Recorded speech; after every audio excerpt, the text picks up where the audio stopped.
আসসালামু আলাইকুম। আমি মন্নান আছি মিজান ভাইয়ের অল ফ্যামিলি নিয়ে। আছি কোথায়? তার গ্রামের বাড়িতে, চাঁদপুর হাইনচর গন্ডাপাড়া। দেখতে পাচ্ছেন সবসময় আপনাদেরকে আমি হাসাই গেছি, তবে আজকে এই ভিডিওটা একটু ব্যতিক্রম। কেন ব্যতিক্রম? তবে আমি যে দেখতে পাচ্ছি যে ফ্যামিলিটারে আপনারা দেখতে পাচ্ছেন, উনি হয়েছে মিজান ভাইয়ের বড় মেয়ে।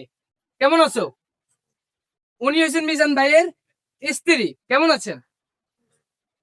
উনি হয়েছেন মিজান ভাইয়ের আম্মা জান। ভালো আছেন? হ্যাঁ, ভালো আছি বাবা।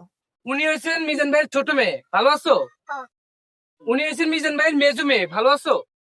আর ওনার কথা কি বলবো, উনি মিজান ভাই আপনারা সবাই জানেন। তবে ভাই আজকের ভিডিওটা একটু ব্যতিক্রম। কেন ব্যতিক্রম?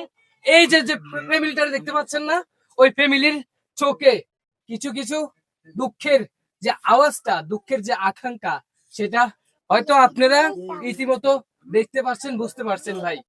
আমার নিজের চোখের পানি হয়তো আপনারা দেখতে পাচ্ছেন না, নিজে কান্না করছি হয়তো আপনারা বুঝতে পারছেন না, তবে আমি আপনাদেরকে হাসিয়ে গেছি ভাই। তবে আজকের এই ফ্যামিলি থেকে জানবো ওরা কেন কান্না করছেন, কেন তাদের মুখ আজকে বন্ধ, কেন ওদের মন খারাপ, আসলে সেটাই জানবো। আর শুরুতে জানতে চাই মিজান ভাইয়ের মা থেকে। আচ্ছা, আপনারা দেখছি কান্না করছিলেন, কান্না কেন করছেন? কানছে মনের দুঃখ, মনে কি দুঃখ আছে আপনার? মনের দুঃখ আছে না? এই যে জিহুদ কইতাই, আমি কইতাই, এই বয়সে হলাম এত কষ্ট করছে, ভূত তো বাইরে লইয়া এত দুঃখ কষ্ট করে, তো মর কানবো না? কান্দা তো ভালো মানুষের রয়ে। আচ্ছা, আপনি কি কষ্ট করছেন যদি একটু দর্শকের সামনে বলতেন। আমি একটা না 18 বছর গার্মেন্টস করছি, একটা না 18 বছর। অঙ্ক যুগ আছে মাইয়া। কখনো না, 18 বছর গার্মেন্টস করছে। হ্যাঁ। আজ থেকে কত বছর আগে? ওরা 12 বছর হইতো না, ওরা 9-10 বছর হইব। 9-10 বছর হইব। তখন মিজান ভাইয়ের বয়স কত বছর ছিল? মেয়েজানের বয়স 6 বছর। 6 বছর থাকাকালীন অবস্থায় আপনি গার্মেন্টসে চাকরি করছেন, হ্যাঁ হ্যাঁ, সেটা দিয়ে কি মিজান ভাইকে চালিয়েছেন নাকি? মেয়েজানের চালাইছে, জিহুদ চালাইছে, জিহুদ তো কষ্ট করছে, আমার হুদ তো কষ্ট করছে। মূলত আপনার কয় ছেলে কয় মেয়ে? আমার এক ছেলে 3 মেয়ে। 3 মেয়ে। ওরা কোথায়? কোনটা? দেশে, দেশে। ঢাকা। তো আচ্ছা, আমরা একটা ভিডিওতে আপনি বলছিলেন যে এই মিজানকে দিয়ে, মিজান ভাইকে দিয়ে উনি চলে যাইতেন গার্মেন্টসে, আর মিজান ভাইকে দিয়ে যে রান্নাটা আপনাদেরকে 100 টাকার বিনিময়ে যে খাবারটা খাওয়ায়, সেই বিনিময়ে এই রান্নাটা কিন্তু এই মায়ের কারণে শিখছে। মা মিজান ভাইকে রেখে চলে যেতেন গার্মেন্টসে, আর আইসা মিজান ভাই কি করতো জানেন?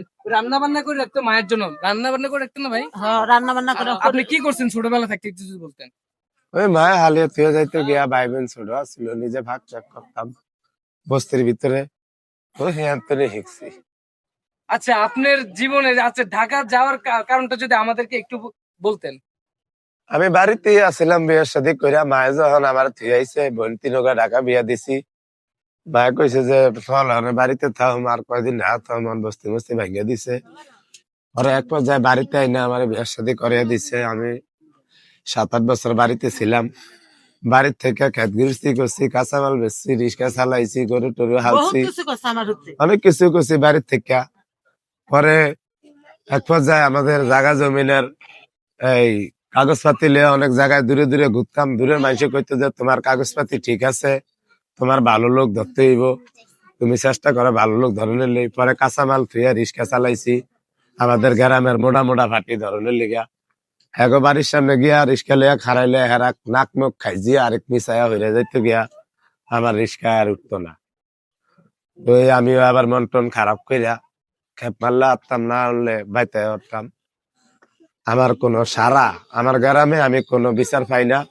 এমন কোন একজন লোক নাই আমার গ্রামে যে আমার ওই কথা কইব। আমার গ্রামে হয়েছে গিয়া বিদেশি যারা আছে হেগর লইয়া কথা কনের লোকের অভাব নাই।